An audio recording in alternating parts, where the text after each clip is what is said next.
What's going on, boxing fans? Julian Williams here at the Distance. Got video for you guys. This is a prediction to the upcoming bout between Mikkel Kessler and Allan Green. The bout takes place on May the 19th in Denmark. It's going to be a light heavyweight fight with Mikkel Kessler and Allan Green. And pretty much, this is a fight that nobody's really talking about, but I do think it's quite interesting just because, they both are moving up in weight. I think Allan Green's been up to 175 for one fight when he fought Demers, but Kessler is now moving up to 175 after, I believe he was like the champion emeritus at with the WBC because he lost that belt due to his eye injury, and he came back and fought like in June last year on the undercard of one of the Super Six fights. I can't even remember which one it was. Either that or it was just a regular Showtime card. It was like last June he fought a dude from I think it was France. Fought a guy from France and he came in and just patiently outpointed him. But overall, I think that this is going to be an interesting fight, just due to the fact that Mikkel Kessler's been out of the ring for a while, and he's facing Allan Green, the fighter who pretty much is very dependent on his left hand. But getting into the fight, I'll start off with Allan Green. Allan Green, I will tell you, is not really that good. One thing I noticed about him is he's slow on his feet. He's very dependent on his left hand. His right hand doesn't come automatically. He telegraphs his right hand, but he does throw a hard, stiff left hook. His jab isn't all that stiff. As I mentioned, he doesn't move that well around the ring. He's very flat-footed. His movement's very calculated, but from time to time he has to get in that well-placed, well-timed shot. And in this fight, that's what's gonna have to be with Allan Green. Allan Green's going to have to go out. It's pretty much going to have to go and try to force a fight with Kessler as hard as it's going to be. Due to the fact that Kessler's been out of the ring for almost a year now. He's been out of the ring for about 11 months. So he's going to have to come out. He's going to have to force a fight with Kessler. Kessler's probably fought about 3 or 4 times in the last 4 years. Ever since he fought, I want to say, Calzaghe, he's only fought about 4 times, and he fought Calzaghe in 2007. But I want to say he fought like 4 times because I know he just continues to have long layoffs.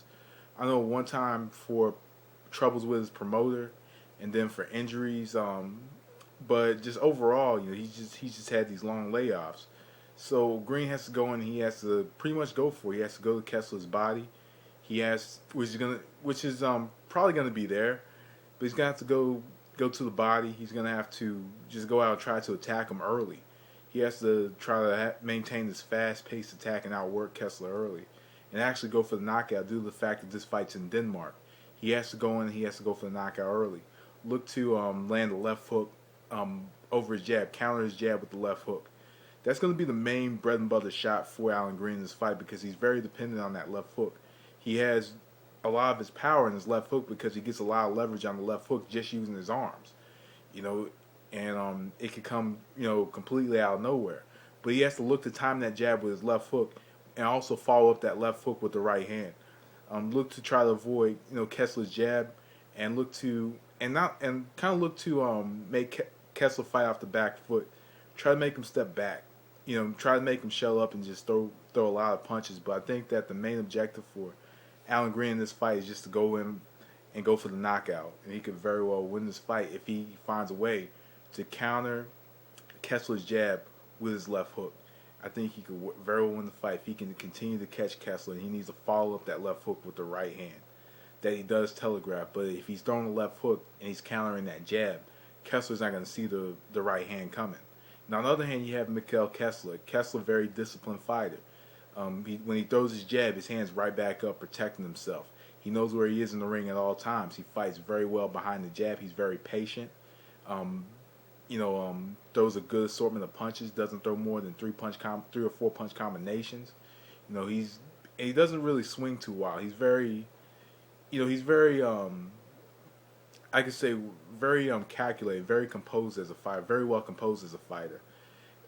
Really, very much, a lot of time maintains his composure. He didn't in the Ward fight because Ward made him uncomfortable. But what I noticed with Mikkel Kessler is in this fight, what he's gonna have to do is he's going to have to use his jab as his rangefinder. You can easily, if you look at Allan Green, his jab is slow, his feet are slow, and he can telegraph his shots. All Kessler has to do is keep him behind the jab.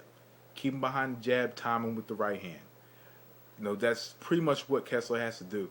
Time him with the right hand, use the jab, and just patiently just put his punches together.